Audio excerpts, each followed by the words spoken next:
Beer Guys Radio. We are here. We are live. It's springtime. It is. We were talking Morel Mushrooms before the show. I'm sure we'll have a little more talk about that because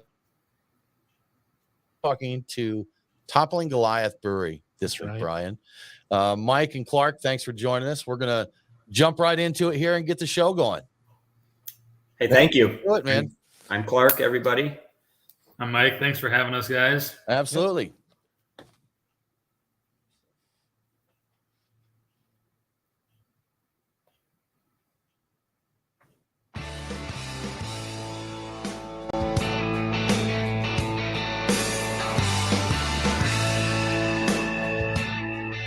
Open up a tab, grab a seat, and pour a pint.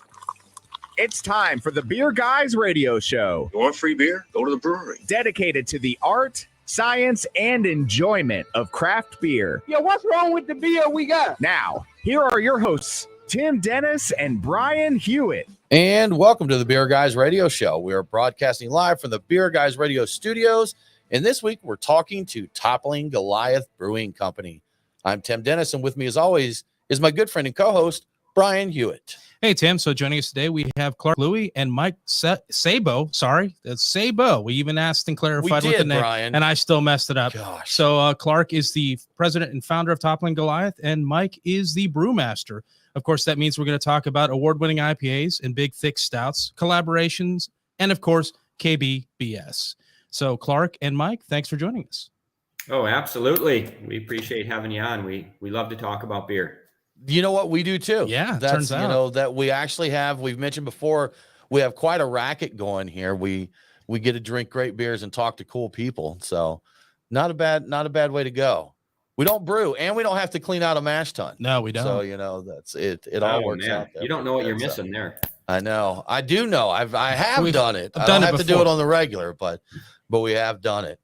Well, awesome. Well, guys, thank you so much for joining us. We really appreciate it. And, you know, looking forward to sipping some of your beers and talking here. But, you know, I'm going to get ahead of things here because we were talking off air about Morel Mushrooms. Okay. Brian. And Morels are hitting here in Georgia already. I'm seeing the pictures. Absolutely love them. I've never personally hunted, but Mike and Clark, both of you guys do hunt them. And you said they're not quite in season there in Iowa. Is that right?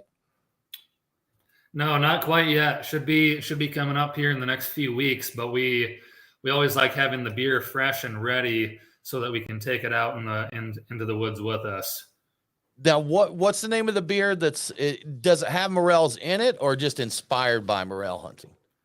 Yeah, it's just inspired. And so at this point, we've been making that beer for probably the past 6 or 7 years. And so we've always been excited about the Morel mushroom hunt. And so this beer first started, there was a year that Clark and myself and his brother Sam, we all got together on a weekend and we just came up with a brand new beer because we wanted to have something fun to take out into the woods with us. And everything just continued to grow from that. Actually, like we even built a company holiday in honor of hunting morels. Oh, wow. That's some a dedication. Great holiday. Yeah. So what does it take? I'm assuming you know places, or do you just just wander through an area and hope to get lucky? I mean, I don't have any idea what it takes to actually find morels. Yeah, that's a great question. You're looking in our part of the country for fresh, dead elm trees, or fresh, dead apple trees. And basically, you know, you start out with the south sides of the hills and then you kind of move around as the season progresses. But I wanted to throw out there the name, the Scorpius Marcella name is fun because the Scorpius is a Southern Hemisphere constellation. And so all Southern Hemisphere hops are used. And obviously the Marcella is a scientific name for the morel mushroom. Okay. See, did not know that. I know from looking on I'm in a local Facebook group, and people are nice enough. They'll give you tips of where to look and all that, but I'm sure you guys, you don't give away your spots. You know, they'll tell you where to look. They'll tell you what to look for. They'll tell you the environment's good. You can post a picture of where you're looking and they'll say, you're on the right track there. You're on the right track, but no one gives up their spot. So yeah, we'll have to get out, Brian. We'll have to get out and see if we can hunt some down. I know a steakhouse Yes. in Atlanta where we can hunt something. That's right. We can hunt there. See on the south side of the steakhouse and see if they're there. Right. Just if not, we go inside and order some. It'll work It's out. a win-win. I'm wondering if they're more common where they're at than they are here, or vice versa. I know they're plentiful here. I can just tell from following those groups that if you know where baskets, big baskets of these mushrooms, so it looks, promising. And that when you go out, do you find a lot? Is it common to get a few or a basket full? Really depends on the time of the year and the season. And honestly, we get pretty scientific about it, where we'll use GPS on our phones, and we go to different elevations and different slopes. A lot of this stuff I learned from Clark, and we continue to build off of that each and every year, because it's not one of those things you can always go back to the exact same spot, but the fundamentals tend to remain true year to year. I'm curious if there you go. Oh yeah, look at that. Now, all right. You say you go to different elevations and slopes. Now in Iowa, what's that? The difference in 10 feet and 20 feet or something like that, right? The top of the corn stalks. That is hilarious. Actually, if you've ever been in northeast Iowa, you'll find out it's much different than that, with soaring bluffs and majestic views, deep river valleys, and it's just the opposite of what you're thinking. Actually, our part of the country is nicknamed Little Switzerland. Okay. Ooh. I didn't even think about it. You're starting to get, is it the Black Hills in that area? Are you starting to get into that area? No, that's about 2 states away, but too far away. Okay. Yeah, we're close to the Mississippi River Valley there. Okay. And those bluffs are around 700 feet bluffs. So all right. See, I didn't know that. I grew up in Norfolk, Nebraska, and there just flat, flat cornfields, and that, really nothing there. And I always just kind of related Iowa to much of the same. Yeah. Sorry to hear that. Yeah, right. I know. Before we're off the topic of mushrooms, have you guys ever tried making a beer with mushrooms? I know it's been done or attempted before. I don't know if I've ever had a good execution of that. Well, by the time it's time to put them in the beer, we already eat them. Have eaten them. Okay. There you go. Yeah. I guess the Morels, it might be a little bit of a waste, because I'd rather just eat them probably. Right. But other forms of mushrooms. Right. We appreciate everyone tuning in to Mushroom Guys Radio. Right, Mushroom Guys Radio. It is a good time. Well, speaking of that, it's time for the mushrooms of the week, Tim. It is time for the mushrooms of the week, and we're going to skip that and go to the beers of the week. Okay. Morels are the mushrooms of the week, but our beers this week we're enjoying right now. I'm sipping from Toppling Goliath. They're Dorothy's New World Lager. Good drinking beer, Brian. Very good. We have on deck for us Toppling Goliath Strawberry Shortcake Bandango, and that's a kettle sour, guys. Is that correct? Yes, sir. Yeah. So got us a little strawberry shortcake sour there that I'm sure is going to be good.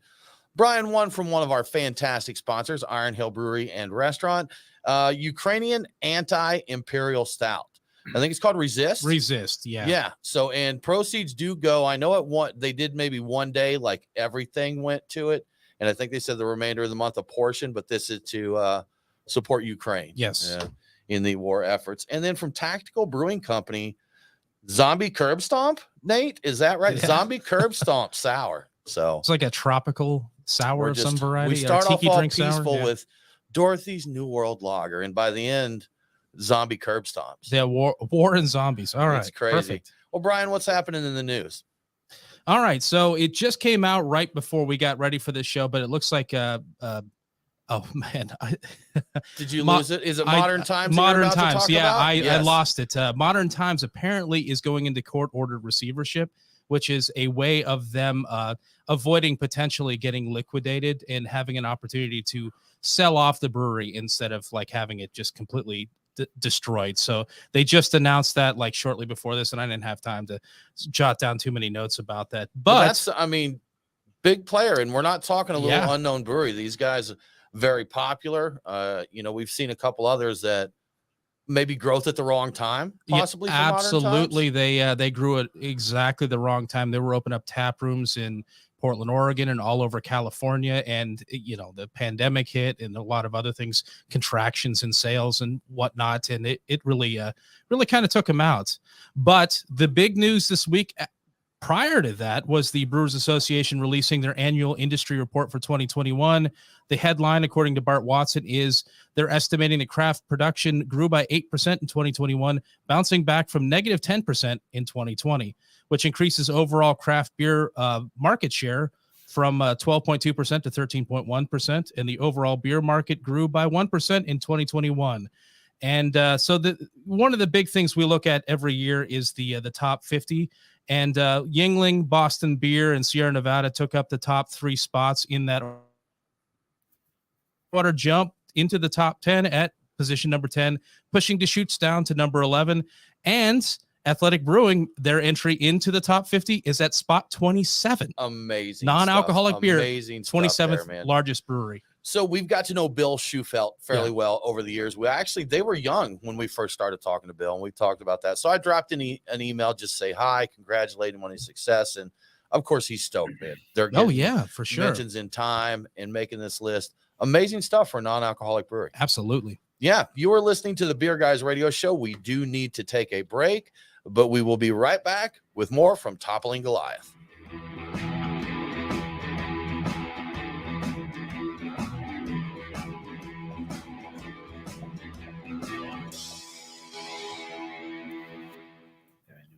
Boom. Yeah, the funny thing is when I went to say modern times, Modest Mouse is what came into my head. Mouse. And then I was completely destroyed by that. You'd love to him to go out in receivership, right? Possibly, yes. Did you see that, guys, about modern times? I heard it was coming. Yeah, that's what I was afraid just listening from all that had been said up to this point. It sounded like that may be, that may be coming that way. It sounded bad. I didn't realize how bad. I thought they had options. Apparently they don't. Man, just tough time to look at growth, and you never know. You plan this stuff out. You can't. No one plans for the plague. No one plans for the plague. Exactly. So, yeah. Yeah. Expand cautiously, folks. Stephen Pete, our good friend Stephen Pete, Kettle Rock Brewing. Thank you so much for joining us, Stephen. What's he say? Great to see you, Nate. Oh yeah. Oh yes, Georgia Nate Craft was Brewers out at the festival. Yeah. He did get out and about. I don't think we ran in. Did we run into you, Stephen? I think we may have missed you. Nate got there a little bit before we did. We had last weekend. We had the Georgia Craft Brewers Festival that our guild put on with all Georgia beer. So all Georgia breweries, and probably the last 5 years with us since 2016, 2017, probably, right? Yeah. Has been a big growth period for us here in Georgia. So it was nice to be able to get together and all Georgia beers. Pretty cool. Especially after basically being shut down for 2 years, I guess. Right. Yeah. So it was kind of like almost a reunion or something, Yeah. Do you guys do is there an Iowa Beer Fest? I'm not sure the scene in Iowa, the number of breweries out there. Yeah, it's the Iowa beer scene has grown quite a bit over the last 10 years. Festival wise in Iowa itself, probably the two biggest ones would be Burr Fest, which is in January, and then we have Iowa Craft Brewers Fest, and that's usually in the summer. Cool. How many breweries do you have in the state? Do you know approximately? I'm not really sure anymore. No. It's over 100. Yeah. Okay. Gotcha. All right. So they might be kind of on the same levels as Georgia in terms of volume of breweries. Yeah. Yeah. We've mentioned this several times, but in 2018, we did a tour of every brewery in the state. Wow. And even going to a couple that weren't open yet. I think it was 83 or 85 that we went to. And now I so need to update our website, but I keep a list of the breweries, and we were at like 154. Okay. So that's in a 4-year time period. We almost doubled, here in the state. Respectable. Yeah. Good stuff. Awesome. Well, good deal. Guys, have a favor to ask. It sounds like one of you may be clicking a pen or something.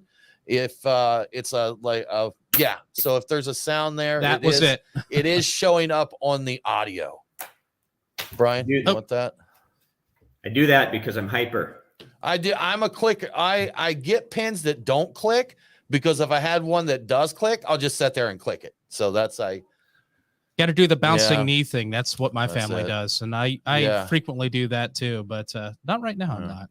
I collect pocket knives, and if I'm at home at my desk, I have like the flipper ones, and I'll almost like a fidget spinner. And I was I was with some friends one time. There you go.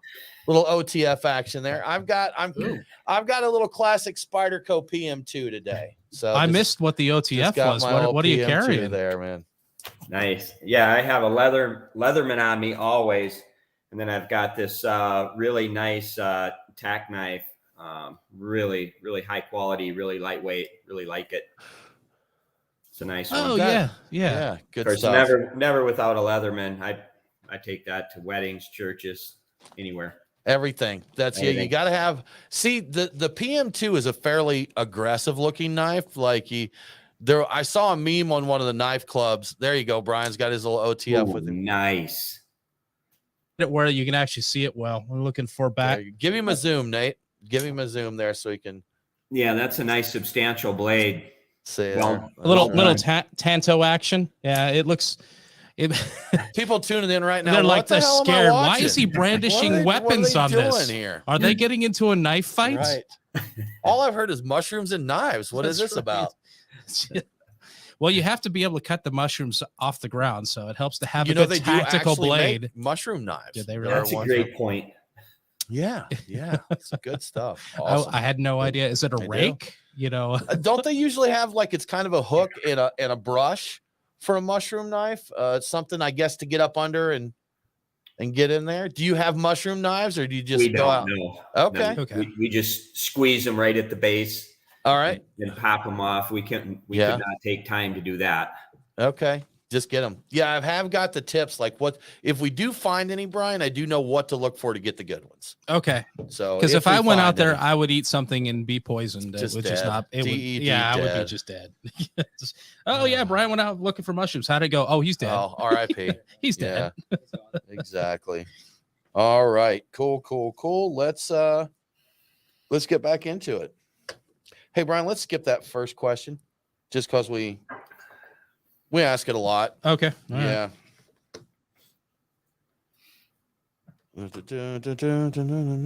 Okay, cool. I'm ready.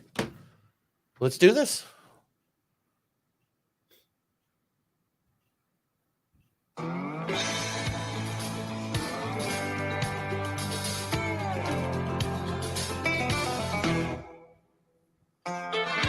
Follow the Beer Guys on Facebook, Twitter, and Instagram. Next Friday is Hawaiian Shirt Day. So, if you want to, go ahead and wear a Hawaiian shirt and jeans. Now, back to the Beer Guys radio show. Welcome back to the Beer Guys Radio Show. Remember, all episodes are available on demand. So if you missed the broadcast, get the podcast. Beer Guys Radio is available on the Podcast Park and all popular and unpopular podcasting apps. Now let's get back to Toppling Goliath Brewing Company. Clark, I'm going to ask you a question that I'm sure you have been asked every single time you've done an interview, but we want to hear it as well. How did Toppling Goliath come to be? Oh, that's a fantastic question. So I started messing around with home brewing, and I was okay at it, pretty good at it, and was looking also to start a hobby business at the time. My youngest child was about to was getting close to going off to college, and I have a lot of energy, so I opened up a little microbrewery in Decorah. Decorah really needed one, and I did okay at making good beer. And a little while into the project, Mike came along, and now we make great beer. So it was pretty fantastic. And the company, it was a hobby business, so I started it very small, and it really gave both him and I a chance to see how to really organically grow a brewery from a little tap room in Northeast Iowa to a 10-barrel system, a 30-barrel system, and now he's brewing on a 100-barrel Steinecker. Wow. Okay. Nice. It's a lot of beer. Yeah, it is. So, Clark, are you involved on a day-to-day basis with the brewing, or does Mike do a lot of it? Okay, cool. All right. I am. We have as of today, we have 165 teammates. So basically there's 13 departments in the brewery. We have a complete executive side, but primarily we both love to be hands-on in operations, especially Mike more so than me. And then, as the president CEO, my two main jobs are to plan for the future and cut costs.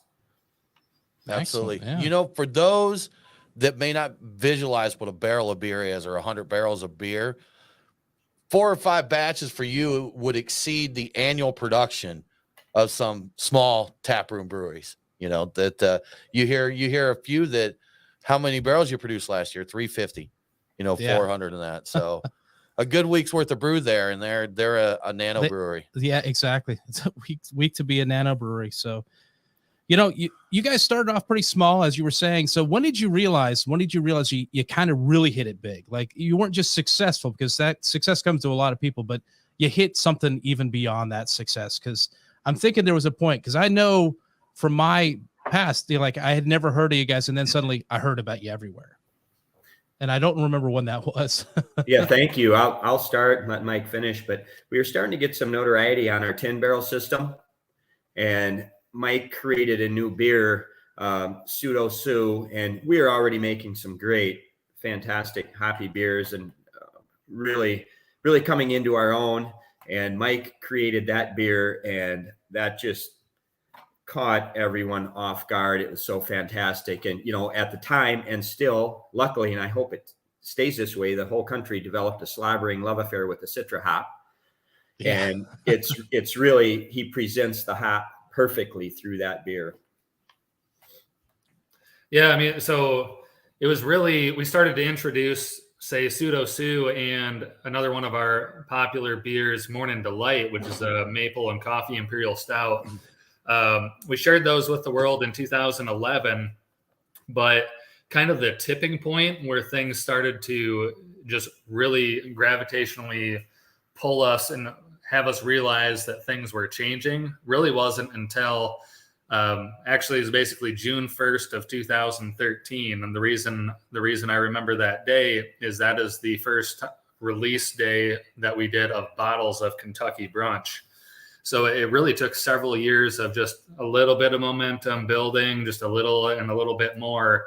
And then it was at that point where I would say that it took a very significant shift for us. It felt like we had turned a corner.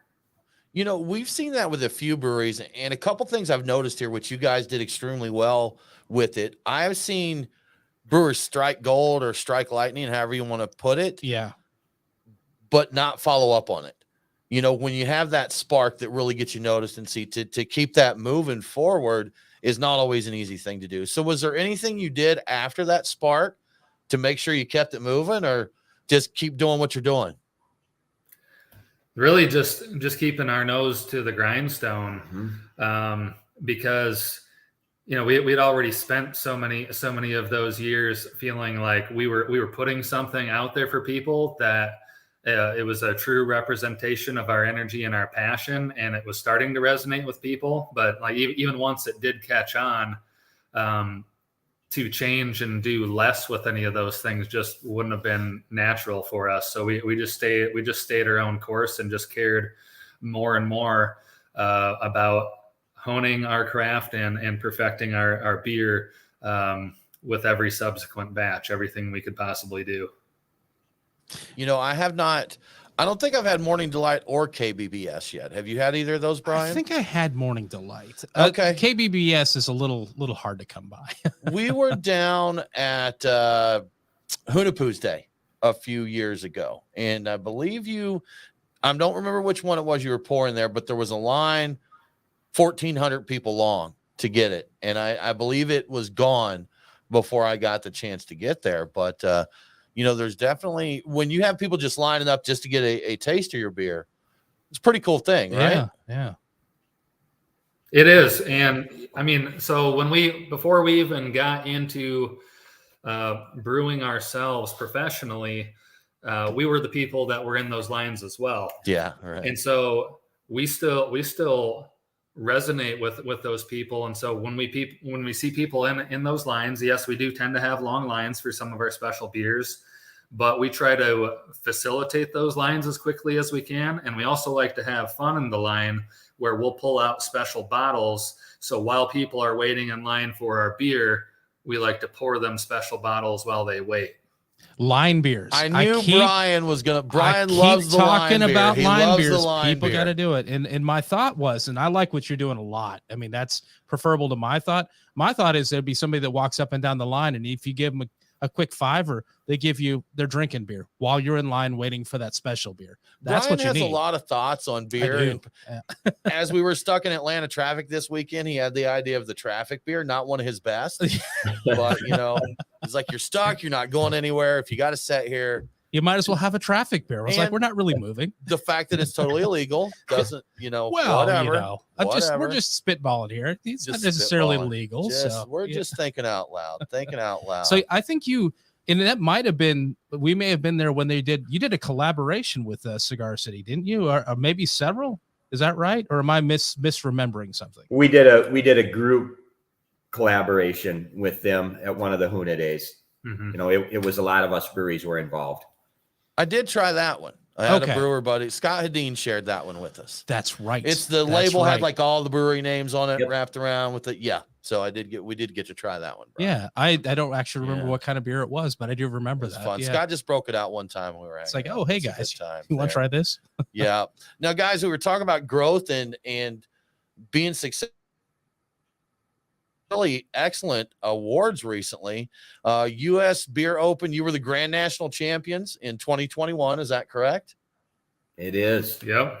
Yeah. And I think number 2 in the world by Beer Advocate. That's pretty heavy duty substantial stuff. And that's just a few of them, really. Right. That's just these are just the ones we found, you know, they're off the top. One of these kind of accolades, what does that mean for a brewery? Does it mean something for a brewery? Well, I think it does. It puts you on the map, but also, you know, it keeps us pretty humble because we know what that means is we got more work to do. Got to go to work. We got to make sure that not only doesn't the beer head south, but we want to work and make sure we continually try to improve it. Mike, you don't just, when you see, we're the best in the world, I can just kick back now. Yeah. Take your recliner up on the brew deck and just kick back. It's always funny to hear those things like that, but that's just totally not us or the rest of our team. We have so much fun with it because we love hearing other people's stories about being able to travel and visit us, or they've shared a special beer that we've made or things like that. And so all that does is continue to re-energize us. So, we just a different mindset. Absolutely. Good stuff. Awesome. We need to take a break. You're listening to the Beer Guys Radio Show, but we will be back very soon with more from Toppling Goliath. Good segment. Done.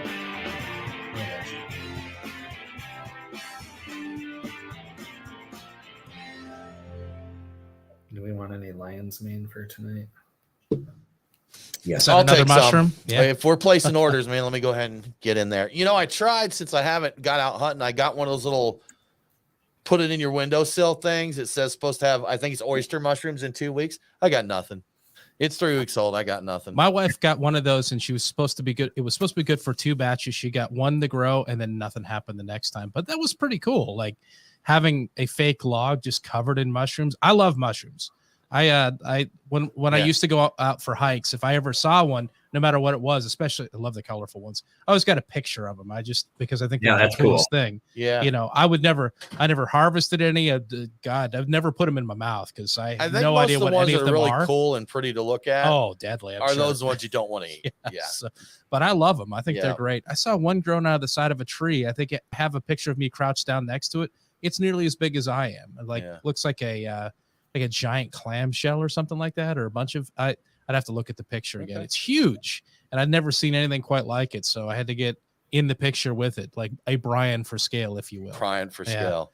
You know, the old timers in Northeast Iowa pass on a saying about edibility. If it grows on wood, it's good. So that, you know, if it grows in the dirt, you're going to get hurt. That's what they say. So, yeah. That's it. I know. If it grows on wood, you should. You should. Yes. Yeah. The steakhouse we were talking about here, one of our favorite places, but I think they did it in wasn't it like a brandy or a sherry cream sauce? That sounds. And then they gave right. and then they gave some toast points, but get those morels in that sauce and a big old slab of beef. That's right. Yeah, we had think that was the time we had the spinalis cut, the end cap stuff, which is fantastic. Little truffle butter to go with the steak. Your Morels. Delightful. Yes, good stuff. Good stuff. That was tasty. The wow, that's good. Yeah. What was it? Well, you really get like the full shortcake experience here. With a little bit of crust and everything going on with that. Yeah. You can taste the cake, the cream, the strawberries. That's wow. Okay, cool. It's quite nice. Yeah. If you want a strawberry shortcake beer, that's hitting the points there. I'm a fan of that as a dessert. Wow. It's up there amongst my favorites, the strawberry shortcake. So I'm on board with this beer. You've been really talking a lot about strawberries lately. Yes. Well, you know what brought it into my head is the that video of the $300 strawberry. Yeah, some sort of famous traveler, one of the televised guys, went to Japan and had, I think they were like $300 strawberries from Japan. They're like some of the best in the world. And the guy was like, I can't believe this. This is ridiculous. And he ate it. It's like, that is the finest strawberry I've ever had in my entire life. So I'm like, now I really want to try one of those. They're kind of on my mind. So better be a good strawberry. It better be. I'm sure it is, though. Yeah. We could do that. Are we ready for curb stomp? I just got another one of these. Another shortcake. Yeah, let's open up another one of these. Yeah, I'll have a little bit more of that. Yeah. Top her off. Clark, I saw you grab another beer. What'd you move on to? Oh man, thanks for asking. We moved on to a beer we just created called Radiant Haze. Radiant Haze. Radiant Haze. Right. Yeah, it's pretty cool. It actually takes a lot of ideas that Mike's been working on for a couple years in R&D and put those together. Cool. Awesome. That's always fun, man. We'll get our glasses filled up here and then get back into it. So we got some strawberry shortcake. So we may have to ask about some of those if they're willing to share what they are, those innovations, new approaches to IPAs, experimental things. We'll see.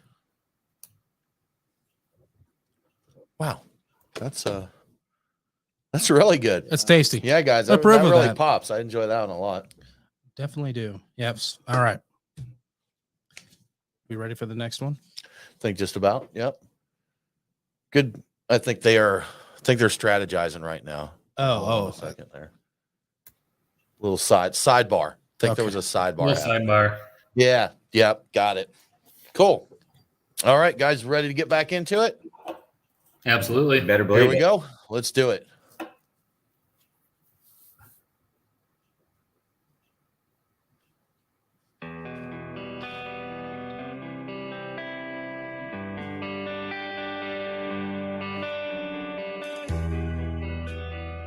Follow the Beer Guys on Facebook, Twitter, and Instagram. What in tarnation? Now, back to the Beer Guys Radio Show.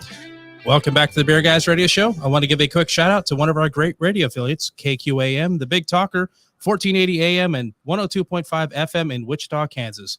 Catch Beer Guys Radio on KQAM, the Big Talker, every Saturday at 9 p.m. Now let's get back to Toppling Goliath Brewing Company. Mike, we just opened another beer here, and we have your strawberry shortcake Fandango. And one thing we've noticed drinking beers with strawberries in them, it's not easy to get a good strawberry flavor out of that. This one packs a wallop. You get the cake, you get the cream, you get the strawberries and everything. What do you do to make that strawberry pop like that? It takes a lot of strawberry to be able to pull that type of strawberry character off. It's one of the reasons it took us so long to be able to finally release something beer like that, is strawberry beers were just always so tricky to get enough out of it. And you know, some of these that we release were always inspired by different other things in the culinary world, and this one being a dessert in particular. So we do like to utilize vanilla beans and graham in this as well, and that's kind of how we emulate that shortbread type of character. But yeah, of course, with strawberry really leading the way. Did you pull this off without lactose? It just occurred to me that this might not have lactose in it. It does not have lactose. Any beer we've ever released that has even a single ounce of lactose, we always put that front and center on the label. we really prefer, especially with these kettle sours, to not use lactose. We like to let the other ingredients shine and just go about it a different way. I didn't think I could like them more than I do right now. I know. Yeah. As a lactose intolerant guy, Brian is right. very happy right now. That's a guy who plays it fast and loose with that. Yeah. Yeah, Sorry, I cut you off. When you taste our beers and our stouts, like you said, it tastes like we did take that adjunct and use it as a shortcut. But really, I think I can count on a couple fingers how many beers we've made with lactose in it. Yeah, I know some breweries live for it, and and I don't mean that as a dig, they do very well, but it's a very popular ingredient with some people. I think some people have used the term for something else, but I'm going to use it right now. Lactose seems like it's become the MSG of brewing. Like if you add lactose to just about anything, you can kind of make up for some shortcomings or fill in those gaps. I thought that new grape must stuff that's what the MSG of brewing, yes, right? but I'm stealing that because what's that called again? Do you know what we're talking about Phantasm. Here, Mike? That's it. Phantasm. I was going to ask them about that to see if they've done that. Well, then let's talk about about Phantasm. Because they were talking about a new IPA. Have you used that, Mike? We have used that a little bit. Now, I'm actually 100% in agreement. I think lactose is the MSG of the brewing world. There you go. All right. But there are a lot of exciting developments involving Phantasm. We have used that a few times. We have some at the brewery for upcoming experiments. It's a very interesting product. If you've never come across it before, it sounds exciting. It's got a great name. You can get great results out of it. But when you open up the package, it's a shiny package. Everything looks great, but it really comes out and it just kind of looks like the most boring ground is like a cat food or a pet food type of thing. All right. Doesn't smell particularly good because it's really all these crushed up grape skins. But they still have the magic within them, and so with the proper application, you can really create some dynamic aromatic and flavor profiles in a beer. So it is actually some very cool stuff. Now, does the Phantasm add its own flavor, or is it meant to enhance others? So a little bit of both of those things, but you really need to attack it the right way. Because the power behind it is in its thiol components, and in certain beers, there's different ways that you could brew with it that you really would just kind of be wasting your money. But if you're intentional about how you're constructing your recipe and your process, then all of a sudden that's where it can do some good things for you. So I know that I think for wine, some of the tannins they get come from those wine skins. So does it not contribute any kind of tannins to beers? You won't end up with the perception of, this is a wine barrel aged beer or anything along those lines. It's actually a pretty complicated thing to get into out of all that, but the short answer is it won't come across as a wine like beer. Okay, all right. That was what I wondered as well. I'm like, okay, are you just adding a wine character to it there? But interesting. Yeah, it's fat. Yeah. Crazy. I didn't think we'd bore our listeners to death spending the rest of the show talking about the science of let's dig into the chemistry of that. Then we would talk more there. But yeah, I think most people probably if there's thirst for knowledge, they can find it out. So with the this kind of innovation, you're looking at innovation with hops. Have you done any kind of investigation of innovations with malts, say for the stout end of things? Because a lot of times people focus on what's happening with hops. I'm just curious if anything's going on there. Absolutely. In malt, I think one of the areas that we find to be most compelling is the somewhat growing availability of loxless malt. And that's really cool because it starts to set breweries up for success in that it reduces available precursory compounds to be able to convert to more oxidated compounds. So a simple way of talking about that is It reduces the scaling Okay. type of flavor that you would get out of a beer, because this type of malt does not it does not have the same quantity of the precursory compounds. So we do think that that's pretty interesting. But as much as there is a lot of fun with malt, still hops. There's just so many things to talk about within hops. It's definitely it's a completely like a logarithmic different type of scale in terms of the opportunities within hops versus malt. But it's always interesting to look at all of it, because hops, malt, yeast, each of them is going their own direction. One thing we've seen a lot in various states and various brewers we've talked to, but a lot more availability of local malts, like local malt houses and that. Do you have a local maltster in Iowa? No, truthfully, barley doesn't grow the best in Iowa. Barley likes a dry environment. Okay, gotcha. And we have the humidity. Okay. Yeah. What was the name of the malt again? I don't think I'd heard the term, Mike. So it's Loxless malt. That's LOXLESS. Okay. For future reference for myself to look into it. I am going to Google it. Yeah, I've learned something today, Tim. Brian has talked malts, and I imagine we could have spent a good portion of the show talking about this, but I'm going to make the jump, and we're going to talk some stouts here. A couple that are very well known, as we've talked about, the Kentucky Brunch brand stout, KBBS, and your Morning Delight are two that I think most anybody who has earned the title of nerd or geek behind beer, probably knows about. Yes. But that's been rated as the #1 beer in the world.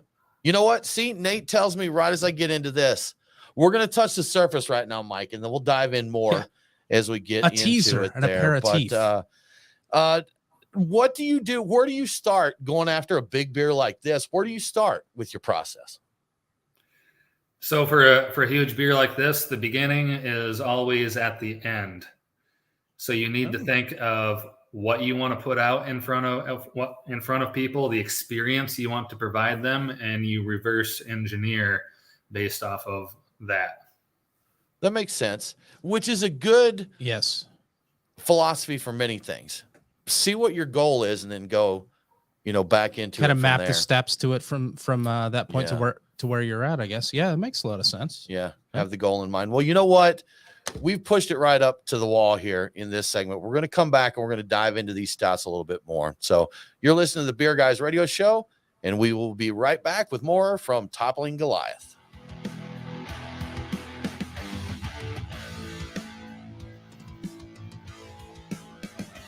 That was awesome you said that.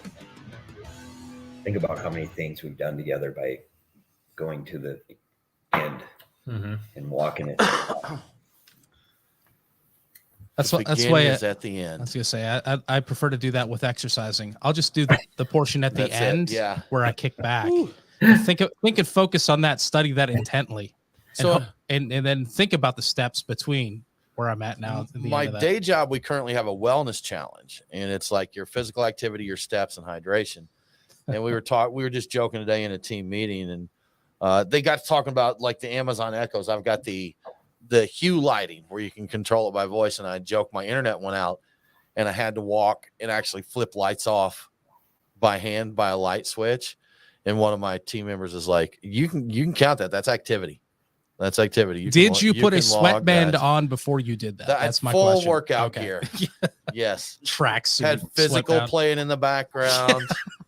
Yeah. If I'm gonna do it, man, I'm gonna do it. Good stuff. All right, we're on segment 4 already. I know. Yeah. I was intently listening and talking that one, and I still got strawberry in the glass. Oh, you know what? It's great. Probably a good point, Nate. Probably a good point there. Get the stout open during stout talking season. Stout talk. I'm just gonna get my skull glass out and put some stout in it. I love this beer. I love this beer because it doesn't have lactose. I like it because it tastes good, but I love it because it doesn't have lactose. And that's super good. Everything I like right now, it's like they sneak lactose into it, and I pay for it, but I'd still drink it because I'm stupid. So, whoa, okay. You guys ever drink a beer that, because just being perfectly honest, the strawberry shortcake, I'm thinking I will probably like that, but it's not really my thing necessarily. But then I drink it and I'm like, this is now my thing because this is crazy good. My thing. Yeah. Do we have a guest question? Oh, all right. Patrick Doyle says, from just a stout to, you know what? Stick around, Patrick. I think we'll get into that. That is coming up. I think we will get into that. We'll get right back in here. I'm going to get some stout in my glass for a stout season. There we go. No, not for this. Mushroom full of stout. Yeah, it's not a morel mushroom. Actually, for earlier he does on now. He's like, I kind of do. Yes, that's right. We have mushroom. We glasses. do have mushroom glasses. Yes. I forgot about. It's hilarious. Skull glasses. Oh, that's no, that's Tim's. I like to be able to see my beer in my glass. That's the one problem with that. It's a great looking skull and all. Grab the shroom, Nate. Grab the shroom. Grab the shroom. All right. So there we go. I don't know if that's that's very visible or not. Photo op glass. And it is like one. Oh, there's a smaller one if you don't want smaller version of it. Yeah, we need those. We need those. Yep. Yeah. Super delicate glasses. Yeah. Yeah, these are delicate. Now I know other people make these, and they probably make them a little thicker than this. They might. These are. I mean, which I kind of dig, but better be careful. All right. Are you're doing okay? So we're both going mushroom with this one. I got a stout stash there. This one's got some carbonation to it. I think this is more carbonated than the bottle I opened. I'm wondering if it got a little shook up on the way over. Oh well, we will wait and see. It actually does a pretty good job of demonstrating the geometry of the glass there. So all foam. Anyway. Go Nate, go. It's growing. Got that mushroom cap going on. You may have to. That's cool. Yeah. The foam's right there in the cap of the.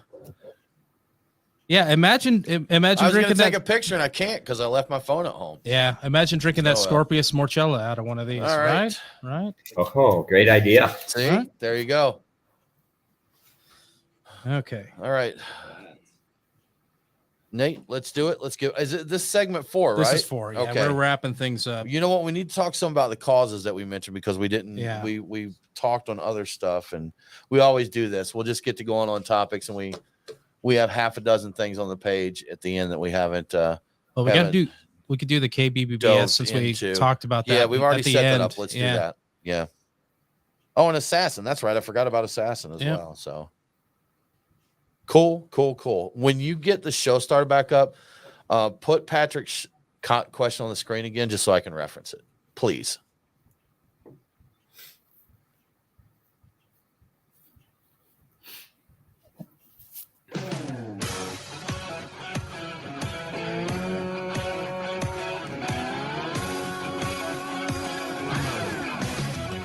Follow the Beer Guys on Facebook, Twitter, and Instagram. Back off, man. I'm a scientist. Now, back to the Beer Guys Radio Show. Welcome back to the Beer Guys Radio Show. If you enjoy the show, please consider supporting us on Patreon. Just go to patreon.com/beerguys. Patrons get cool perks like Beer Guys swag and commercial-free episodes. Now let's get back to Toppling Goliath Brewing Company. Mike, when we took a break there, we had teased that we were going to talk KBBS. So we're going to dive into it. We're actually going to start with a listener question here. Patrick Doyle, thanks for the question. He says he would love to hear about the thought process going from just a stout to something like KBBS. And he wants to know, do you have any love for standard stouts? And if so, which are your favorites?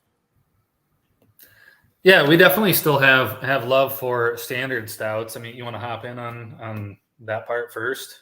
Yeah, I'm dying to have us brew our standard stout Rover truck again. That's just fantastic. You know, for me, a stout is very refreshing. A low ABV stout. You know, we make our big stouts and they're perfect for bottle shares and sitting around with the group. But for me, summer or winter, I just love to grab a stout. You know, and having a big malty body, it actually makes me think of one of my favorite porters that I love to have. It's Shake from Boulder. Oh yeah. Okay. Oh yes. Yeah.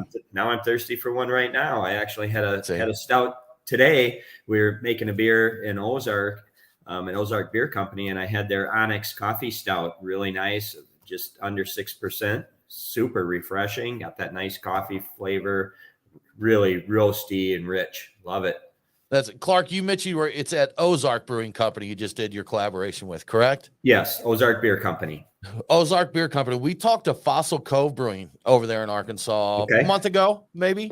I didn't realize my dad lives in Northeast Arkansas, but where he is, there's nothing. So when I do travel to Arkansas, I hear that there's great beer there, but I just don't run into it in the areas that I'm in. But, you know, we got to talking to Fossil Cove, and really they're in Fayetteville, which I think is the cool town there, you know, for Arkansas. Yep. And they were telling us that they're on a come up over there. So, they are good stuff. A lot of opportunity.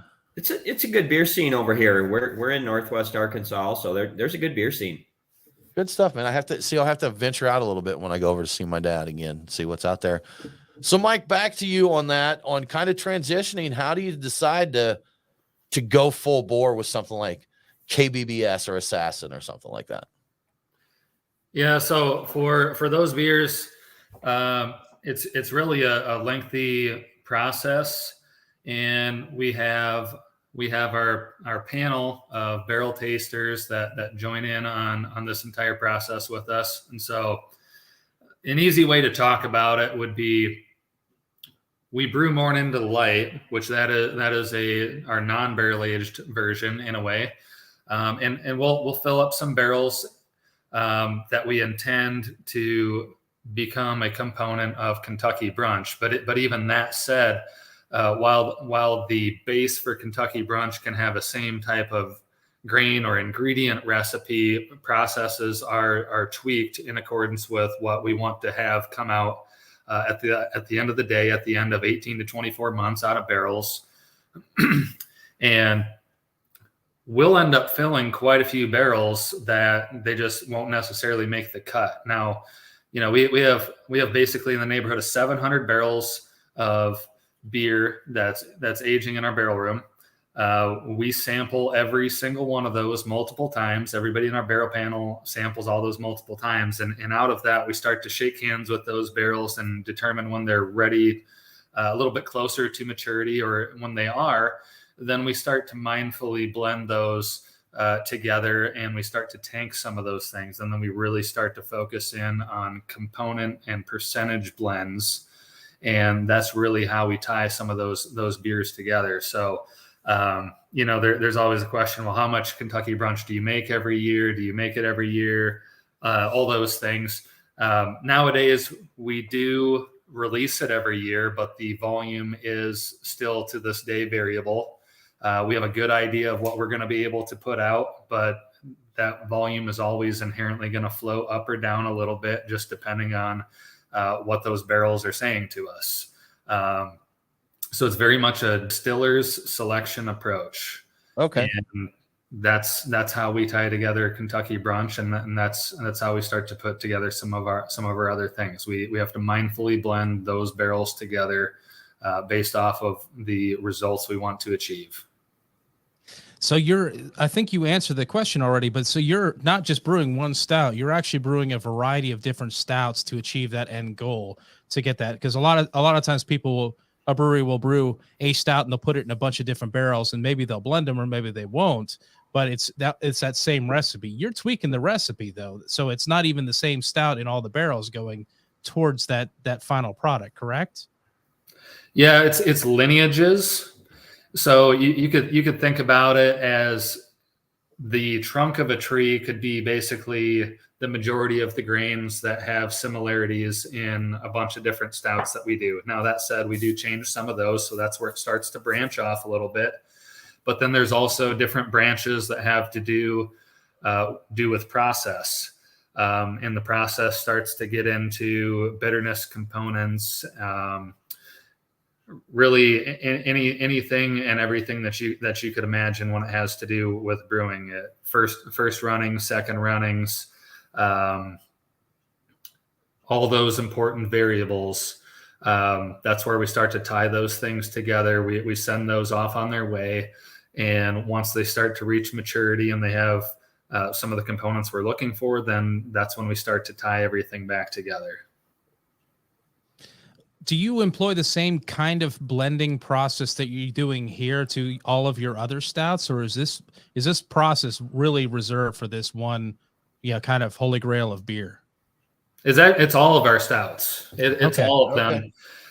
So you can imagine when we're starting to finalize the blend of what will be Kentucky Brunch for this year, well, there's going to be some surplus volume because we won't use the entirety of everything that we have pre-selected for it, because it might not make the beer quite what we want it to. And the question then is, well, what do you do with that beer? Because it's certainly not bad beer. It's in the final runnings for Kentucky Brunch at that point. But it just doesn't make sense to be in there. So we have to set it aside. And once we get done with Kentucky Brunch, then we have to start blending other things together. Sometimes we can create a new beer, or we can funnel it into one of our other projects. But again, it still has to make sense. So we have to take some of that surplus volume and mindfully blend it with other volume that we have available that makes sense to go with it. You know what Mike said is spot on, especially just because a barrel doesn't get selected for Kentucky Brunch doesn't mean it's not excellent. And one of the funnest projects I like to see the brewers work on is called our Turmoil project. So with that, the brewers are free to really have fun with some different adjuncts. For instance, we did a s'mores turmoil. We did a fluffer nutter, a monster cookie. And it's where the brewers really get to add creativity to some of these barrels that maybe have a characteristic that's so chocolatey, it's just unbelievable. And that's, I think that's really fun to have that, and to have that great barrel aged beer that is fantastic. It just doesn't flow between the yellow lines of either Assassin or Kentucky Brunch. Makes sense. And I want you to know, for your Turmoil series, I did just take some of your Strawberry Shortcake Fandango and I poured it into my Iron Hill Resist Anti-Imperial Stout. Yeah. And that's pretty magical, guys. I'm going to say that Strawberry Shortcake with that big Imperial Stout, quite the cuvee. That's good stuff. I'm going to try some of that out. It's quite good, quite good. We want to move on and talk about a couple of the causes you guys support, but quick question. And again, this is a topic that gets discussed on the internet a lot. At your release, a single 12-ounce bottle of KBBS is $100. Is that correct? Yes. And on the secondary market, these things, Brian, you made a note here. You found a 2014 for up to $1,300. Up to $1,300. Yeah. Any thoughts on the secondary market, just in general, or specifically on your beer? Well, I'll throw my thoughts out there first. Whether you like that environment or not, it exists. So our main goal is to get that product into a worthy, deserving beer fan. Right. So it is a little bit saddening to see that people want to take it just to make a profit. I get it. I don't like it, but also once the beer leaves our brewery, it's gone. It's gone. Nothing you can do about Nothing it. you can do from there, huh? Nope. So if people want to do that, great. I always say to really approach that with caution, because depending on how a beer is stored, how it's shipped, the integrity of the beer can be much different than the way it was when we released it. So, I always advise people to steer clear on that. Even though Mike and I, we like to get beers also. Sure, I know it. We're all beer guys here. We know how that goes. Yep. I've been there. I've paid too much for a bottle of beer because that's what I wanted. Yeah. Guys, I do apologize. We ran out of time. We wanted to talk about some of the causes you support, but you are very community involved. You said you support a lot of watershed efforts. And there is, Brian, what's the name of the charity that you had here in the notes? The Seed Savers Exchange, which sounded interesting. It was about American heritage, like produce and fruits and vegetables, which is intriguing to me. We would encourage everyone to look those up and see what they're all about, and know that your friends at Toppling Goliath support that cause. Mike, Clark, thank you so much for taking time out of your schedule while you're on the road to join us. We greatly appreciate it. Absolutely. You guys were fantastic to talk to. Thank you. Let's do it again, and we'll make sure that you guys can rate a Kentucky brunch on air. Uh-oh, that sounds like a plan. We'll That schedule is a that right deal. now. Yeah, That's a deal. Well, that about wraps it up for this episode of the Beer Guys Radio Show. Join us next week as we're talking little beers from Little Beer Fest. We are Beer Guys Radio on Facebook, Twitter, and Instagram, so follow us for more craft beer info. Thank you so much for tuning in. Have a great week, and don't forget to drink local. Cheers.